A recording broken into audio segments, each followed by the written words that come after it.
Cal. I think your reading habits are super inspiring, and I'm glad to say I've been able to adopt them in my own life. I am currently on my fifth book of the month, which is really satisfying. But one practical health related question, I went to the eye doctor recently, and the first thing the doctor said was, "Oh, do you read a lot?" Because it was apparent in the physiology of my eyeballs that my eyes are pretty strained. And so I know that you like to read during your breaks from work, which suggests that you spend a lot of time reading, both for work and then for pleasure or otherwise. So, how do you keep your eyes healthy while still reading at such a great clip? Thanks. Well, here's the thing. Even if you're reading 5 books a month, the amount of time you're looking at a book compared to the amount of time you're looking at a computer screen for your normal job, assuming you're a knowledge worker type, it's still minuscule, right?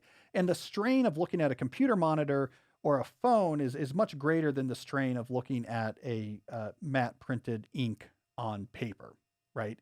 So partially, I'm going to say, don't worry about reading is going to be the thing that is going to cause the issues because it's probably much more strained the 7 hours a day you probably have to look at computer screens than it is reading. That being said, the two rules that help with reading is well, let me add a third. Number one, do it on paper when you can. Don't do it on your phone. Don't do it on tablet. The backlight screen is more straining on your eyes. I count Kindle as paper, by the way. It is paper. The technology in Kindle, just from a physiological experience of reading, is the same because the technology in Kindle is not a screen like you would have on a laptop. It's not pixels that have light go into them. That's what strains you when you look at a computer is you have all this. It's light. It's pixels that have light, and the light is a particular color. The e-ink technology in a Kindle is actually a bunch of little discs, and one side's black and one side is white, give or take. Um, and they shock it. You can put a little bit of electricity to the disc. You can flip it over. But once you've take the electricity away, it's a physical thing. It's a physical. You're looking at physical little pieces of plastic that are black on one side and white on the other that have been arranged, flipped in a pattern that looks like words. So it's actually from a eye physiology perspective, the same as looking at words printed on a piece of paper. You can put a light on your Kindle like you would on a book, but you're looking at just a physical surface that has some black and some white pieces. So a Kindle's not going to strain your eyes any more than a book.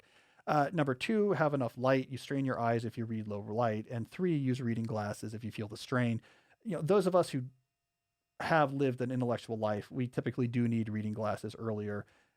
I have, I'm 39, but I still have to, in low light situations, I have to use reading glasses. So use reading glasses, have lots of light, stay away from backlit screens when you read, and you'll be fine. But in general, I'm going to say I'm letting reading off the hook here because the 7 hours you're on Zoom is got to be worse than the 1 hour you spent that day reading and rereading my books, which I assume, by the way, is what you're doing. And that's what I recommend. You just go through my books in order, just a cycle again and again. All right. Let's see here. Am I old? You don't wear reading glasses, do you, Jesse? I don't wear reading glasses, but I got LASIK, so I used to wear glasses when I drive at night, but now I don't really have to do that. Does LASIK work for you? Yeah, it worked great, I should do that. and my other job paid for it. So Here's my question about what LASIK. How do people do without it? How do people do like a long-term camping or adventure outdoor trips or something like this? Like I occasionally get invited on these things, like let's go hike the whatever Machu Picchu or something like that. And like, how do you do these long trips if you have contacts or glasses? It seems like it would be impossible, right? Like I guess you could have glasses you could wear, but anyways, I should do LASIK because I've thought about that. I was like, I can't do long term camping trips or this or that because uh, I wear contacts and I can't deal with contacts in the woods.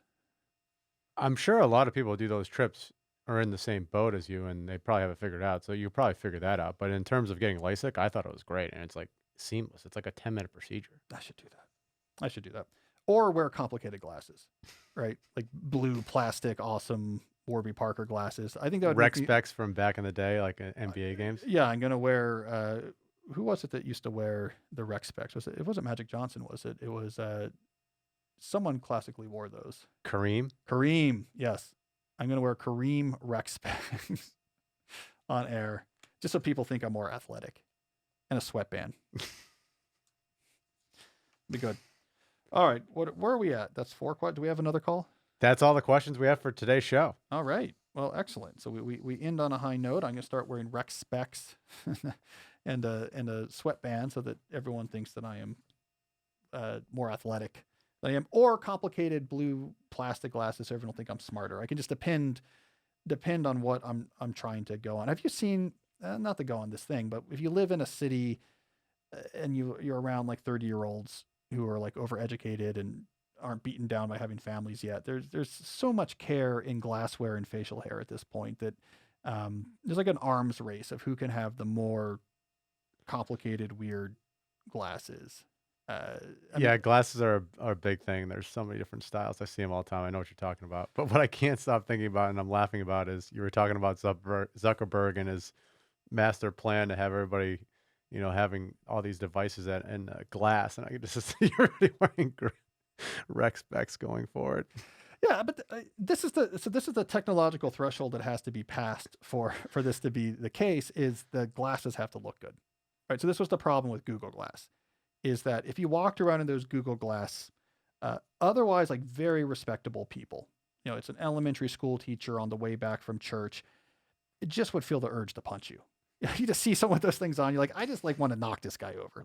Like this is crazy. You are like a dork goblin and like you should be injured. So like the technology these have to look better, but we'll cross that. I think we'll cross that bridge. Like they're going to miniaturize these more and more. It's going to look better. But it is inevitable because it is just so much cheaper. I just don't see how we're going to avoid a future in which almost all of our interactions with visual technological interfaces will be virtual. It's going to be, because I did this thing for the New Yorker last month where I was working in VR. And there's this product called Immersed that's kind of winning the work in VR war right now. And their whole thing was, don't focus on collaboration because people don't want to put on a helmet to have a meeting. They just want to go on the Zoom. Like find a way to make people's everyday work somehow enhanced by using virtual reality. And the thing they figured out is that focus on tech type first and give them more screens. Tech types love screens, right? They want multiple monitors. And so if you use Immersed, you can have 5 monitors. And they're all being powered by your actual machines, right? But in the virtual world, you can have up to 5 monitors. And I did this. I worked on it. They're sharp and they're huge. You can drag them, put them wherever you want. And you can have like 5 big screen TV size monitors in this virtual world. And it really does feel like you're looking at a big screen TV. The resolution is there. It looks fine. And now you can have your code over here and your email here and your bug tracker over here. And it was literally better than their real world setup because it's more monitors. And that is how, that's the trend. So you can have in this virtual reality world, those monitors. So the tech is there.